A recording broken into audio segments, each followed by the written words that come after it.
नमस्कार। आज की इस खास चर्चा में आपका स्वागत है। आज हम बात करने वाले हैं मानव इतिहास के सबसे बड़े, सबसे घातक और सबसे अहम संघर्ष की, द्वितीय विश्व युद्ध।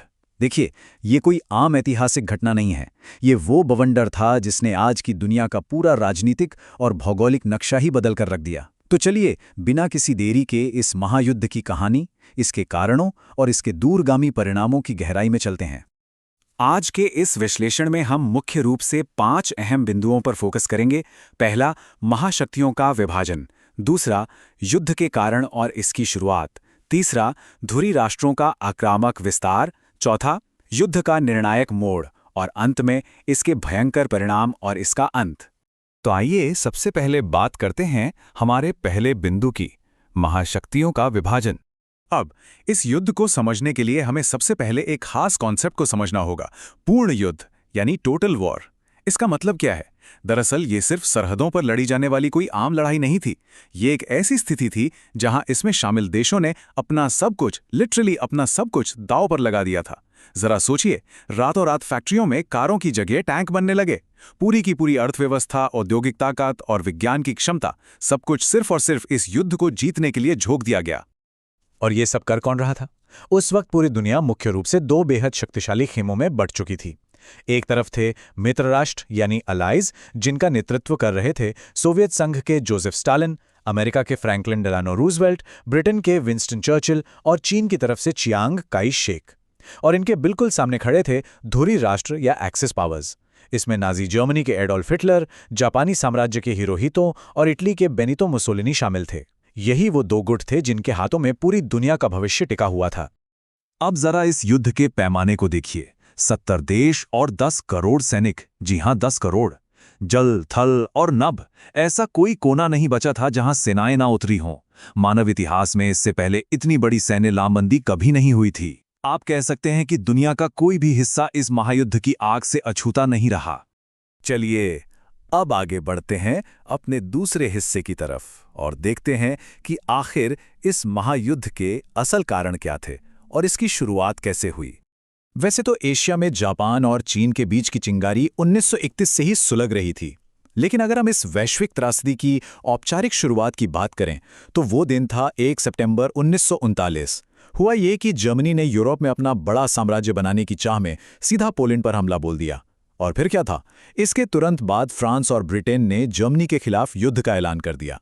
बस यहीं से वो आग भड़की जिसने पूरी दुनिया को अपनी चपेट में ले लिया। अब आते हैं तीसरे बिंदु पर, धुरी राष्ट्रों का आक्रामक विस्तार। युद्ध के उन शुरुआती सालों में ऐसा लग रहा था जैसे धुरी राष्ट्रों को हराना नामुमकिन है। 1939 से 1941 के बीच जर्मनी ने यूरोप के एक बहुत बड़े हिस्से को रौंदकर अपने कब्जे में ले लिया। फ्रांस हार चुका था और ब्रिटेन अकेले ही डटा हुआ था। फिर आता है जून 1941, जब धुरी राष्ट्रों ने एक बहुत बड़ा रणनीतिक दांव खेला और सीधे सोवियत संघ पर हमला कर दिया। ये इतिहास का सबसे बड़ा जमीनी रण क्षेत्र बन गया और इसके कुछ ही महीनों बाद दिसंबर 1941 में पूर्वी एशिया में अपना दबदबा बनाने के लिए जापान ने अमेरिका के पर्ल हार्बर पर वो मशहूर हमला कर दिया। इस एक घटना ने अमेरिका को सीधे तौर पर इस युद्ध में खींच लिया। ये सब होने के बाद आता है हमारा चौथा बिंदु, युद्ध का निर्णायक मोड़। वो समय जब पासा पलटना शुरू हुआ। 1942 और 1943 के वो साल बेहद अहम थे। यही वो समय था जब अजेय दिखने वाली धुरी सेनाओं की रफ्तार अचानक थमने लगी। स्टालिनग्राड की उन कंपा देने वाली सर्दियों में जर्मनी की हार हुए और इस मोर्चे का पूरा रुख ही पलट गया। उत्तरी अफ्रीका में भी उन्हें पीछे धकेल दिया गया। दूसरी तरफ समंदर में जापान भी लगातार अपनी नौसैनिक लड़ाइयां हारने लगा। 1943 आते आते मित्र राष्ट्रों ने इटली पर चढ़ाई कर दी और प्रशांत महासागर में अमेरिका को एक के बाद एक जीत मिलने लगी। इन झटकों ने धुरी राष्ट्रों को हर मोर्चे पर बैकफुट पर धकेल दिया। और फिर आता है युद्ध का अंतिम चरण। इस चरण ने धुरी राष्ट्रों को दो तरफा मार से पूरी तरह कुचल कर रख दिया। 1944 में एक तरफ पश्चिमी मित्र देशों ने फ्रांस पर बड़ा आक्रमण किया और ठीक उसी समय सोवियत संघ ने पूरब से जबरदस्त दबाव बना दिया।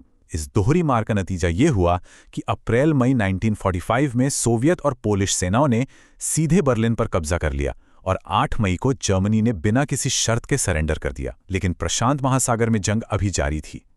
जब जापान पर आक्रमण का समय नजदीक आया तो अगस्त 1945 में अमेरिका ने 2 परमाणु बम गिराए। इस अकल्पनीय तबाही के बाद आखिरकार 15 अगस्त को जापान ने भी आत्मसमर्पण कर दिया और इस तरह ये महायुद्ध समाप्त हुआ।